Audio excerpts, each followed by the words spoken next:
Hello everybody. So welcome for the next session, the session before the lunch.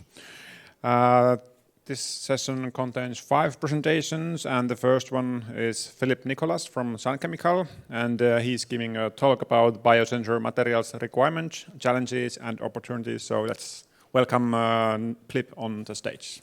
Welcome.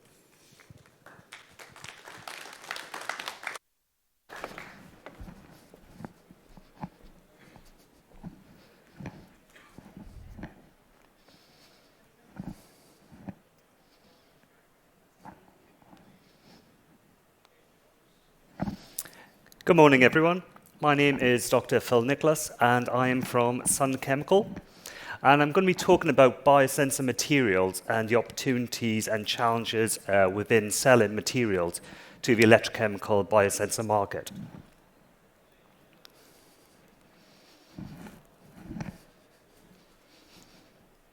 So first of all, just a brief introduction of who we are. So we're Sun Chemical.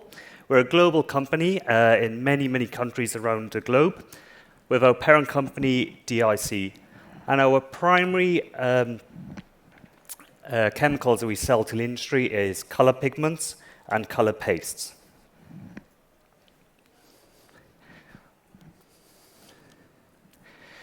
So within that division, we are part of the printed electronics group, and we do a multiple range of products, going from electronic materials from solar panels to PSA tapes and foams, electronic materials for biosensors, which I'm going to be talking about today, electronic materials for flexible hybrid electronics, and materials for PCB manufacturing. So within the medical biosensor materials, we have a range of different materials to go on to the base transducers and biosensors. So we have stuff like carbons, golds, platinums, dielectrics, silvers, silver chlorides, and mediated carbons. So we are medically ISO 13485, and we sell to a huge range of different type of biosensors, whether it's medical, measuring agricultural, water sampling. So there's a huge variety of materials that we actually sell to.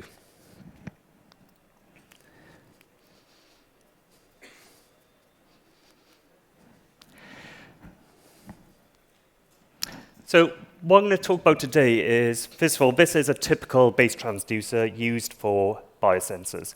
It's a 3 electrode system. It contains a counter electrode, a reference electrode, a working electrode, and a dielectric or insulator. So one thing I'm going to be focusing on today is the working electrode, because that's the core electrode that does most of the analytical electrochemical analysis of the sensor. And these can be made up of various materials from carbons, mediated carbons, golds, platinums. It's a huge variety of different materials. But I'm not going to go into every single one of them today. I'm just going to focus on carbons for the illustration of the challenges that we do have being a material sales. So when people come to us, they go, we need a carbon for our biosensor. We show them a portfolio, and you can see there's numerous carbons, different formulations. How does the end customer actually decide which carbon they actually need? And this is very typical. On the side, you normally have normalized sheet resistance. So let me go, okay, provide me with a TDS, or technical data sheet.